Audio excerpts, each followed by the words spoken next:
Quero começar a mensagem de hoje fazendo uma pergunta. Você não precisa, não deve respondê-la em voz audível. Basta que você responda para si mesmo em silêncio. Que mudança na minha vida me faria uma pessoa alegre ou mais alegre? Ou formulada de um outro modo, qual é a única coisa que me separa da alegria? Qual é a única coisa que me separa da alegria? Ou ainda, como você completaria a seguinte frase: serei uma pessoa alegre quando? Reticências, você pode pensar um pouco e completar. Serei uma pessoa alegre quando?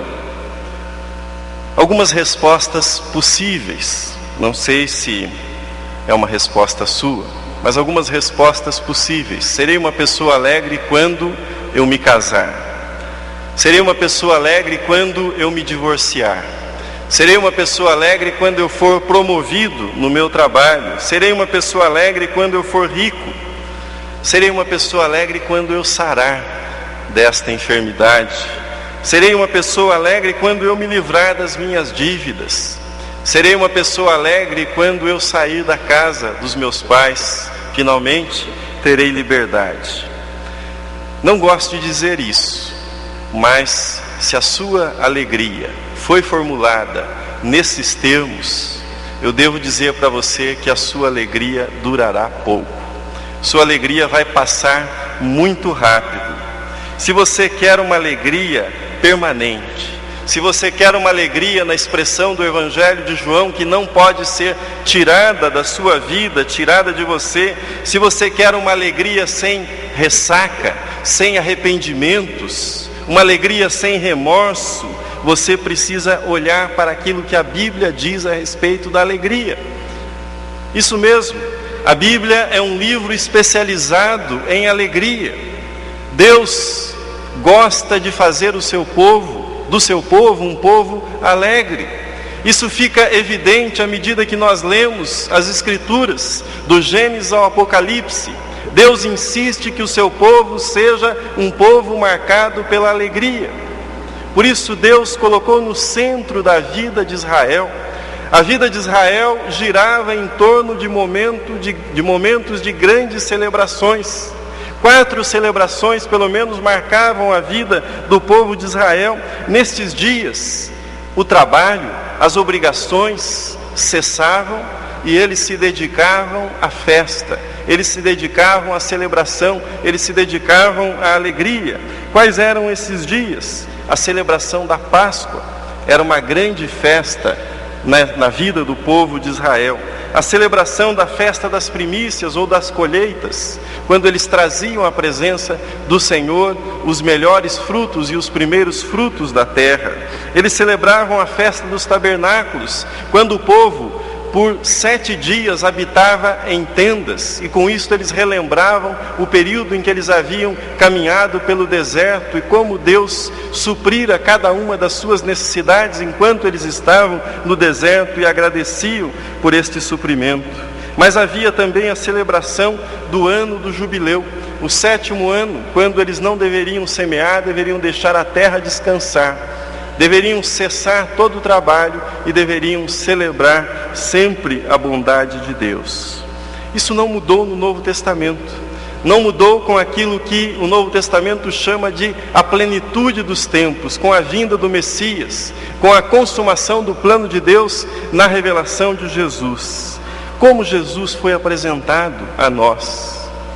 Podemos lembrar a expressão do anjo que se dirigiu aos pastores que estavam no campo quando anunciou-lhes o nascimento de Jesus. As palavras do anjo são as seguintes: eis que vos trago boa nova de grande alegria, que o será para todo o povo. A vinda de Jesus foi anunciada como uma boa notícia de grande alegria, não para 1, 2 ou 3 pessoas, mas para todo o povo. O ministério de Jesus foi marcado pela alegria. Por exemplo, uma das acusações que fizeram a Jesus, acusação que vinha da parte dos fariseus, era de ser Jesus glutão e bebedor de vinho. O acusavam disto porque Jesus frequentava as festas, sem discriminação, inclusive as festas que eram oferecidas pelos publicanos e pecadores. Lá estava Jesus, que não se privava da alegria, que não se privava de frequentar festas.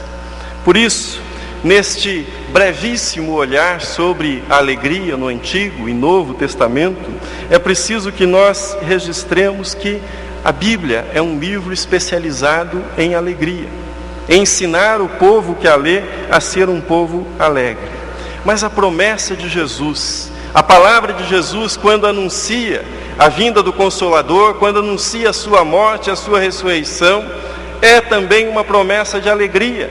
Uma promessa de alegria formulada nos seguintes termos: uma alegria que ninguém poderia tirar dos seus discípulos, uma alegria que seria completa, uma alegria que não teria nada faltando, mas que atingiria a sua plenitude.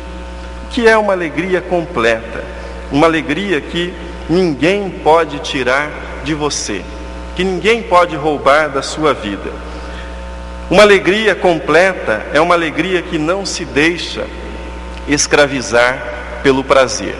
Uma alegria completa é uma alegria que não se deixa escravizar pelo prazer.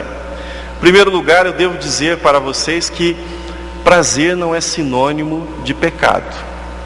Prazer não é sinônimo de pecado. Deus nos fez seres sensoriais.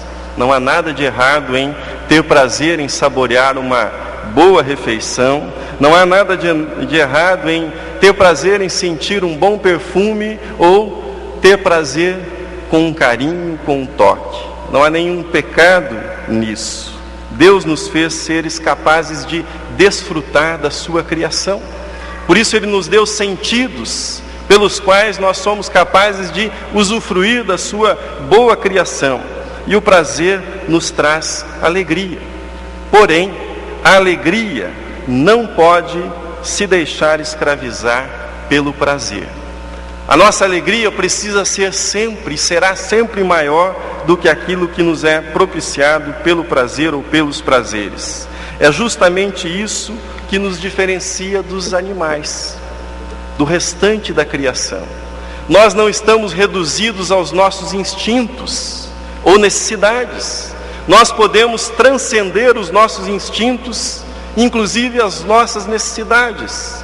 Por isso, nós humanos criamos cultura, criamos beleza, aquilo que vai além dos nossos instintos.